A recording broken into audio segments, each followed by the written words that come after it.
17th century, the Dutch too were exploring the possibilities of trade in Indian Ocean. Soon the French trade arrived on the scene.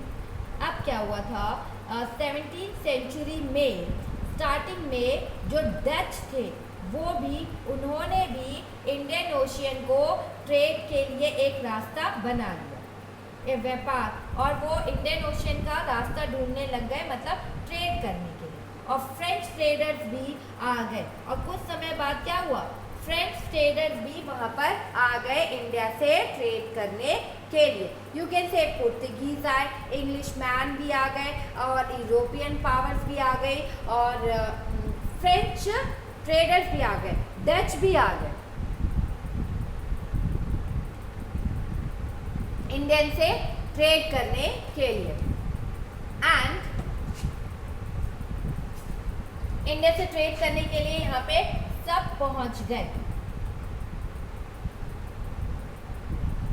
And you can से इसमें था कि जो English ship जब तक पहुंचती, Portuguese already वहाँ पे स्टैब्लिश कर चुके थे अपनी प्रेजेंस को और उनका बेस था गोवा, और वास्को डिगामा और पुर्तगीज एक्सप्लोरर थे, उन्होंने ही इंडिया तक पहुंचने का सी रूट का रास्ता ढूंढा था 1498 में। And by the early 17th century जो डच थे वो भी एक्सप्लोर कर रहे थे, पॉसिबिलिटीज ढूंढ रहे थे व्यापार करने के लिए इंडिया से इंडियन ओशियन के through. And soon French traders भी वहाँ पर पहुँच गए उस सीन में। And the problem was that, problem की क्या थी, the problem was that all the companies were interested in buying the same thing. वो प्रॉब्लम क्या थी कि जितनी भी कंपनीज वहाँ पे आई सबका इंटरेस्ट था सेम प्रोडक्ट्स खरीदने में, like east India company, eastern powers, eastern European powers, English ships, Africa English ships, Portuguese, Dutch, French, सबका एक ही टारगेट था, सेम थिंग्स खरीदना था, सबका इंटरेस्ट उसी पे था। The fine qualities of cotton and silk produced in India, जो फाइन इंडिया में फाइन क्वालिटीज ऑफ कॉटन मिलता था एंड सिल्क जो प्रोड्यूस होता था इंडिया में फाइन क्वालिटी का था। कॉटन और सिल्क बहुत ही गुड क्वालिटी के थे, कॉटन और सिल्क, कोई ऑल ओवर इंडिया में इतने अच्छे कॉटन और सिल्क नहीं थे। Had a big market in Europe, India के ही कॉटन और सिल्क का बिग मार्केट है यूरोप में। Had in India had a big market in Europe. Pepper, cloves, cardamom and cinnamon too were in great demand. और देखो big market in Europe में cotton और सिल्क की तो डिमांड थी ही, जो इंडिया में प्रोड्यूस किया जाता था गुड क्वालिटी। इसके अलावा यू कैन से पीपर काली मिर्च, क्लोव लौंग, कार्डमम इलायची एंड सिनेमन मीन्स दालचीनी की भी जबरदस्त यू कैन से ग्रेट डिमांड थी, बहुत ज़्यादा ही डिमांड थी। पीपर की, क्लोव की, कार्डमम की, सिनेमन की एंड कॉटन और सिल्क की भी बहुत ज़्यादा ही ग्रेट डिमांड चल रही थी इंडिया के आइटम्स की। Competition among the European companies inevitably pushed up the prices at which these goods could be purchased and this reduced the profit that could be earned। अगर अभी हमने आगे पढ़ा था कि प्रॉब्लम थी कि सारी कंपनी इन्हीं सेम थिंग्स को खरीदने में इंटरेस्टेड थी। इसके कारण क्या हुआ, अगर सारी कंपनी उसी सेम चीज़ों को खरीदने में इंटरेस्ट रहेगी तो प्राइसेस क्या होंगे, प्राइसेस हमेशा ही क्या होंगे, बढ़ जाएंगे, प्राइसेस हमेशा बढ़ जाएंगे और जो प्रॉफिट होने वाला होगा वो प्रॉफिट क्या होगा, रिड्यूस हो जाएगा। जो प्रॉफिट क्या होगा, हमेशा रिड्यूस, क्योंकि सब लोग एक ही आइटम खरीद रहे हैं और वो एक ही आइटम यूरोपियन कंट्री जब एक ही आइटम खरीद रही है और वो यूरोपियन में ही जाके बेचेंगे यूरोप में, तो वहाँ पे उनका क्या होगा, और सब बेचेंगे तो कई लोग क्या करेंगे, कम रेट में बेचेंगे कुछ ज़्यादा, जो कम रेट में बेचेंगे उनको ज़्यादा सेल हो जाएगा, ज़्यादा सेल होगा, और ज़्यादा सेल होगा लेकिन उनको प्रॉफिट कम होगा क्योंकि उन्होंने हाई प्राइस में वो खरीद के लेके गए हैं, तो कम प्रॉफिट होगा, रिड्यूस हो जाएगा profit. The only way the trading companies could flourish, only way the only way the trading companies could flourish was by eliminating rival competitors। अब इसका एक ही तरीका बचा हुआ था, कि हमें अगर प्रॉफिट ज़्यादा से ज़्यादा कमाना है तो हमें जो हमारे कॉम्पिटिटर्स हैं उन्हें एलिमिनेट करना होगा, उन्हें वहाँ से हटाना होगा, उन्हें वहाँ मतलब पूरी तरह से उनको ख़त्म करना होगा।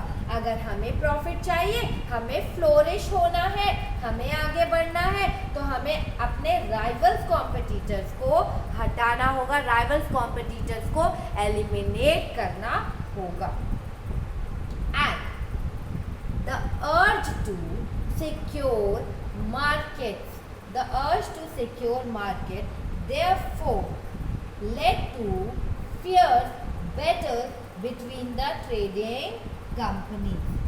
अब सब लोगों ने क्या किया कि हम सब लोग मार्केट पे अपना कब्जा बनाना चाहते थे, सिक्योर मार्केट। अब सब लोग अपना मार्केट पे अपना कब्जा बनाना चाहते थे, एंड इसी मार्केट पे अपना कब्जा बनाने के लिए सबके बीच में क्या हुआ, the urge to secure market, सब चाहते थे इस मार्केट पे हमारा कब्जा रहे, therefore led to fierce battle, और यहाँ पे क्या हुआ, इसके कारण बैटल स्टार्ट हो गया बिटवीन द ट्रेडिंग कंपनी, सब ट्रेडिंग कंपनीज के बीच में बैटल स्टार्ट हो गया, लड़ाई झगड़े स्टार्ट हो गए काफ़ी।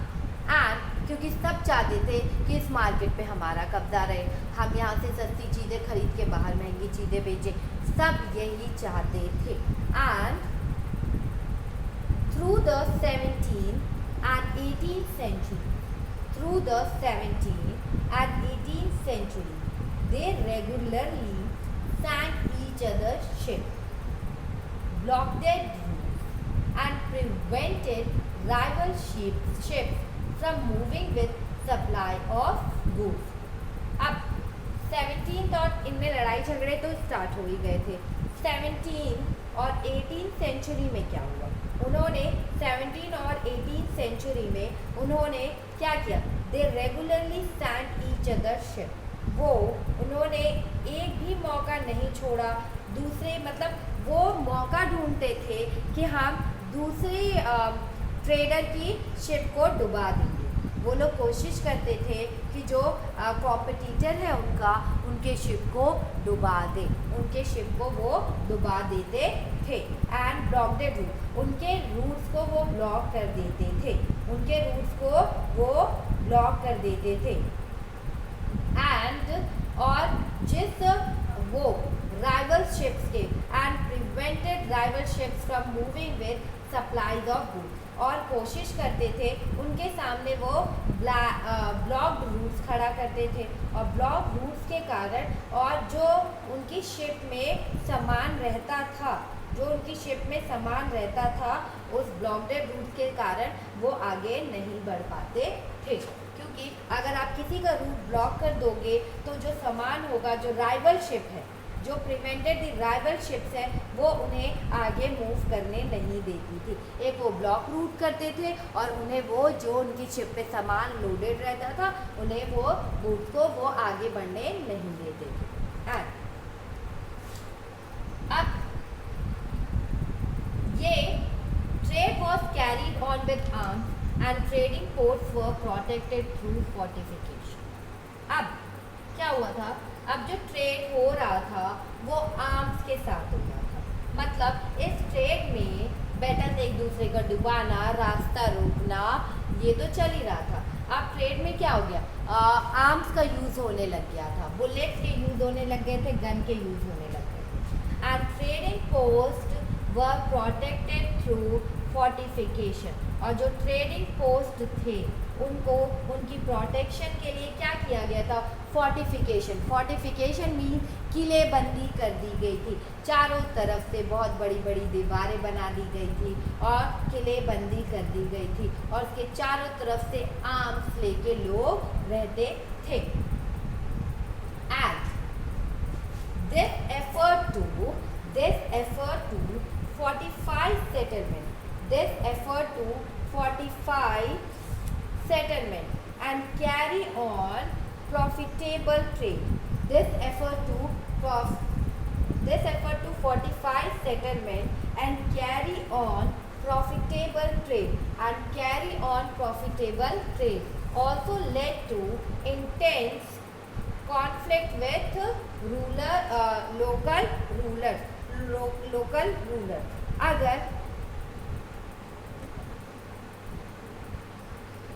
अब जो व्यापारी थे, जो ट्रेडर्स थे, उन्होंने अपने स्टॉक्स को बचाने के लिए, अपने गुड्स को बचाने के लिए फोर्टिफाई सेटलमेंट कर दिया, फोर्टिफिकेशन कर दिया, मतलब किलेबंदी कर दी, चारों तरफ से दीवारें खड़ा करके उन्होंने क्या किया, एक तरह से किलेबंदी कर दी। और जब उन्होंने किलेबंदी कर दी तो क्या किया, इन किलेबंदियों के कारण मतलब वो तो सेफ्टी चाह रहे थे, प्रिवेंट करना चाह रहे थे, लेकिन जो local rulers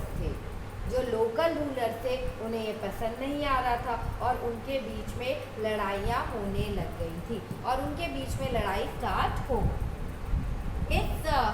And the company therefore found it difficult to separate trade from politics, और कंपनी को बहुत डिफ़िकल्ट फेस करना पड़ रहा था, और वो मतलब ट्रेड और पॉलिटिक्स, ट्रेड को पॉलिटिक्स से अलग नहीं कर पा रहे थे, उनके लिए मुश्किल हो रहा था ट्रेड को पॉलिटिक्स से अलग करना, ट्रेड को पॉलिटिक्स से अलग करना उनके लिए मुश्किल होता जा रहा था,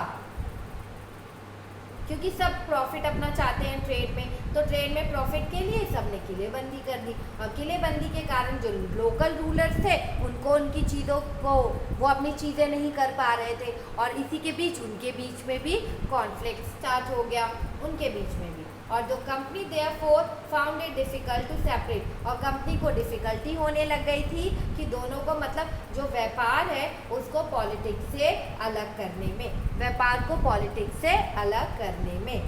our next topic is East India Company begins trade in Bengal. East India Company ने ट्रेड करना स्टार्ट कर दिया बंगाल में।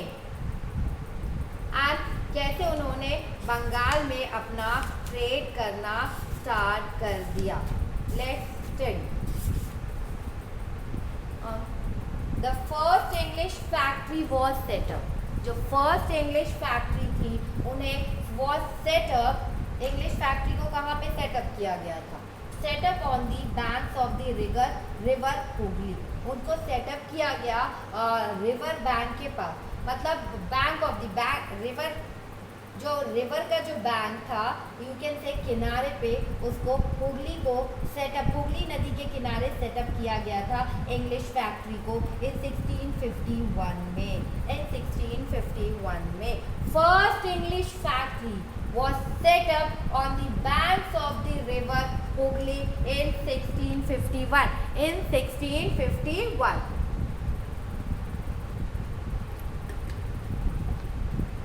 This was the base.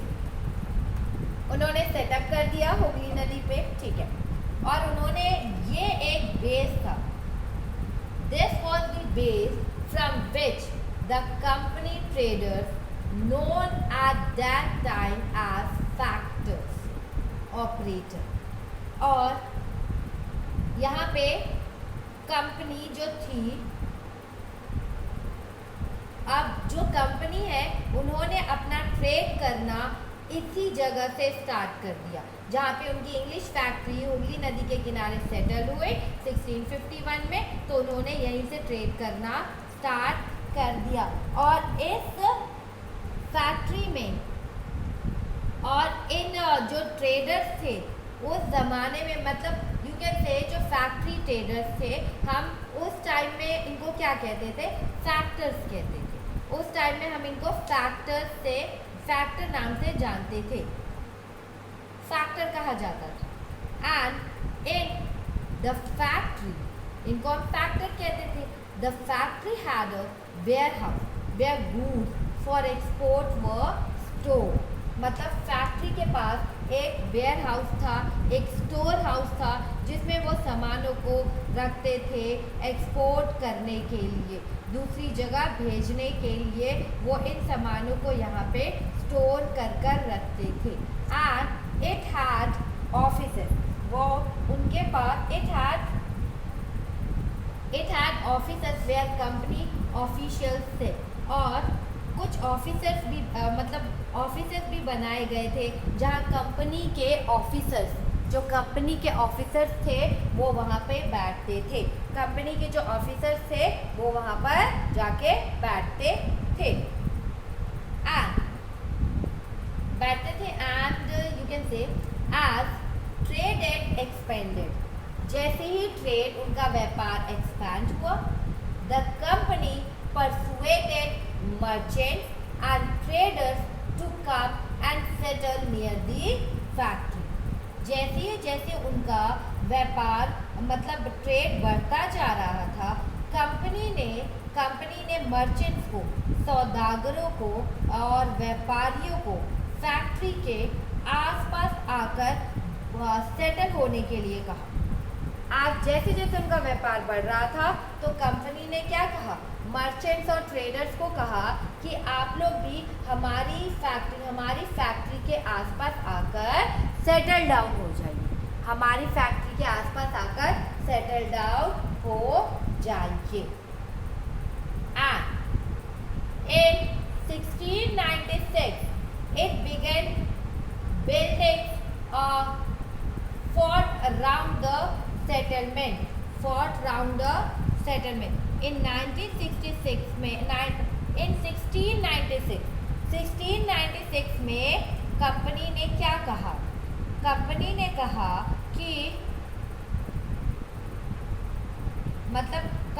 कहा कि एक बिल्डिंग बना दी जानी चाहिए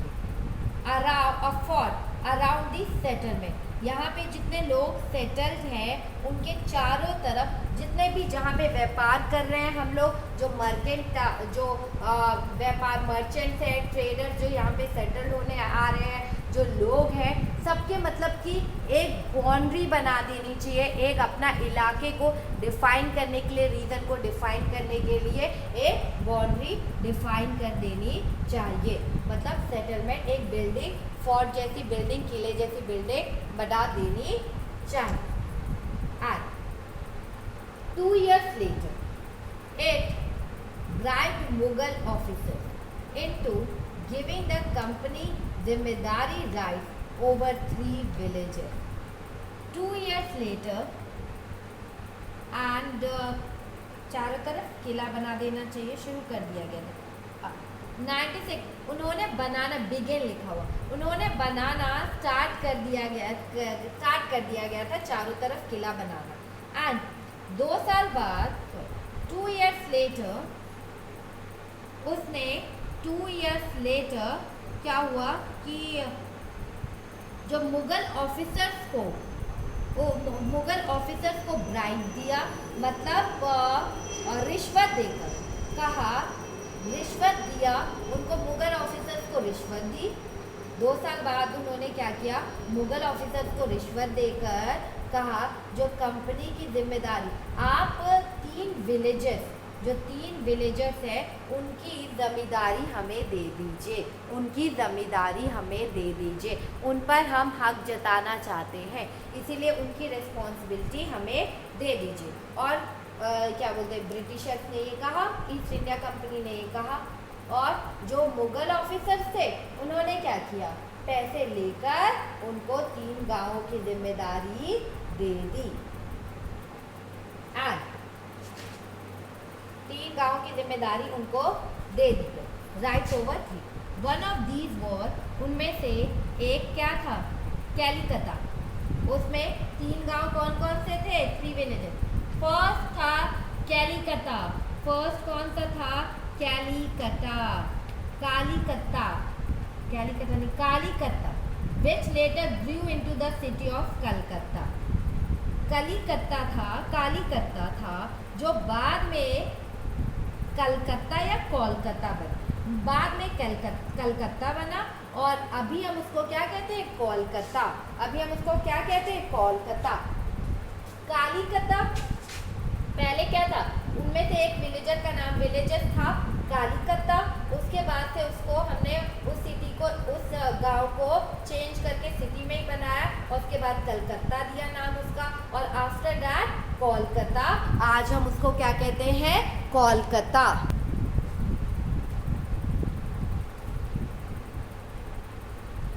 कालीकट्टा, और कालीकट्टा के बाद वो कलकत्ता बना, और आफ्टर दैट नाउअडेज हम उसको किस नाम से जानते हैं, Kolkata. It also persuaded the Mughal Emperor Aurangzeb to issue a farman granting the company the right to trade duty free। Company ने मुगल सम्राट औरंगजेब को इस बात के लिए तैयार कर लिया, औरंगजेब को इस बात के लिए, इस इश्यूज के लिए तैयार कर लिया कि वो कंपनी को बिना कुछ ड्यूटी फ्री, मतलब कंपनी को बिना कुछ रेवेन्यू दिए उनको व्यापार करने दे, मीन्स कि उनको ट्रेड करने दे। क्या हुआ, उन्होंने मुगल एम्परर जो पावरफुल थे, जो मोस्ट पावरफुल थे, औरंगजेब को उन्होंने कैसे मनाया, औरंगजेब को उन्होंने मना के एक फरमान जारी करवा लिया। फरमान में लिखा था कि हम यहाँ पे व्यापार करने के लिए कोई भी कॉस्ट नहीं देंगे, कोई भी ड्यूटी हमसे चार्ज ना की जाए। तो ये औरंगजेब ने उस फरमान पे दस्तखत भी कर दिए थे, और उनको राइट दे दिया कंपनी को कि हाँ, आप यहाँ पे अपनी कंपनी या अपने ट्रेड को बढ़ा सकते हैं, और आपसे कोई भी ड्यूटी चार्ज नहीं लिया जाएगा, और what is Farman? Farman means a royal addict, और यू कैन से एक रॉयल ऑर्डर था, एक राजशाही ऑर्डर मीन्स एक शाही आदेश था। And the company tried continuously to press for more concessions and manipulate existing privileges. अब आप किसी को पूरी तरह से छूट दे रहे हो कि आप यहाँ पे आके अपना व्यापार कर सकते हो, आपसे कोई भी ड्यूटी चार्जेस नहीं लेगा, तो क्या वो कंपनी, क्या वो ग्रीडी नहीं हो जाएगी? अब कंपनी ने क्या ट्राई किया, कंपनी ने ज़्यादा से ज़्यादा, कंपनी ने कोशिश, अब कंपनी क्या कर रही है, एक तो उन्होंने ड्यूटी फ्री करा लिया, अब वो ज़्यादा से ज़्यादा कोशिश कर रही है कि उन्हें हर चीज़ में कंसेशन मिले। अब वो ज़्यादा से ज़्यादा फ़ायदा उठाने की कोशिश कर रही थी, और ज़्यादा कोशिश कर रही थी कि उन्हें हर चीज़ में कंसेशन दिया जाए, और वो मैनिपुलेट कर रही थी एग्जिस्टिंग प्रिविलेजेस को भी, जो उनके मतलब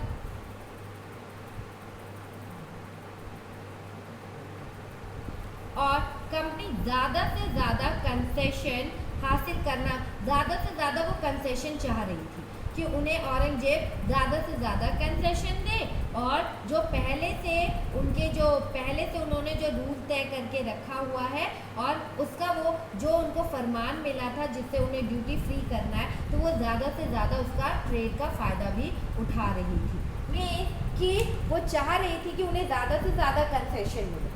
एक तो ड्यूटी फ्री में उन्हें कंसेशन दिया ही गया था, वो और चीज़ों में भी कंसेशन चाह रही थी, एंड वो मैनिपुलेट कर रही थी एग्जिस्टिंग जो प्रिविलेजेस थे, उनमें भी वो चाह रही थी कि वो पार्टिसिपेट करे, और कोई भी रोके ना। And Aurangzeb Farman, for instance, had granted only the company the right to trade duty free, लेकिन औरंगजेब, उनके फरमान में सिर्फ एक ही बात लिखी थी कि इनको यहाँ पे ट्रेड करने दिया जाएगा, वो अब ट्रेड यहाँ पे कर सकते हैं, लेकिन सिर्फ उनको ट्रेड करने के लिए ड्यूटी फ्री किया गया था। उनसे वहाँ पर ट्रेड व्यापार करने के लिए कोई भी चार्जेस नहीं लिया जाएगा, उनसे वहाँ व्यापार करने के लिए कोई भी चार्जेस नहीं लिया जाएगा, ये कहा गया था। बट कोई भी चार्जेस नहीं लिया जाएगा, ये उस फरमान में साफ वर्ड्स में, क्लीन वर्ड्स में लिखा हुआ था। But officials of the company who were carrying on private trade on the side were expected to pay duty. लेकिन केवल कंपनी को ही शुल्क मुक्त, मतलब उन्होंने क्या कहा था, जो कंपनी है वो यहाँ व्यापार कर सकती है फ्री ड्यूटी, ठीक है, कोई चार्जेस नहीं लिया जाएगा। लेकिन जो उसमें पर्सन्स वर्क करेंगे, जो इंग्लिश मैन उसमें वर्क करेंगे, उन्हें ये ड्यूटीज देनी पड़ेगी, ये ड्यूटीज उनको पे करनी पड़ेगी। उन्होंने ये भी था उस फरमान में कि उन्हें ये ड्यूटीज पे करनी पड़ेगी। कंपनी के जो ऑफिसर थे प्राइवेट, ठीक है, इसमें यह कहा गया है कि जो कंपनी के ऑफिसर थे, अगर ईस्ट इंडिया कंपनी में कोई काम कर रहा है या ईस्ट इंडिया कंपनी है तो उससे कोई भी चार्जेस नहीं लिया जाएगा, कोई भी ड्यूटी चार्ज नहीं लिया जाएगा। लेकिन जो ईस्ट इंडिया कंपनी के ऑफिसर थे, जो इंग्लिश मैन थे, वो क्या कर रहे थे, एक तरफ से वो ईस्ट इंडिया कंपनी में भी काम कर रहे थे और दूसरी तरफ से वो अपना प्राइवेट ट्रेड भी कर रहे थे, वो प्राइवेट ट्रेड भी, प्राइवेट व्यापार भी वहाँ पे चला रहे थे। तो ईस्ट जो औरंगजेब का फरमान था उसमें कहा गया था सिर्फ ईस्ट इंडियन कंपनी को ही छूट दी गई है, अगर आप इसके अलावा व्यापार करते हो, आप इसके अलावा पर्सनली व्यापार करते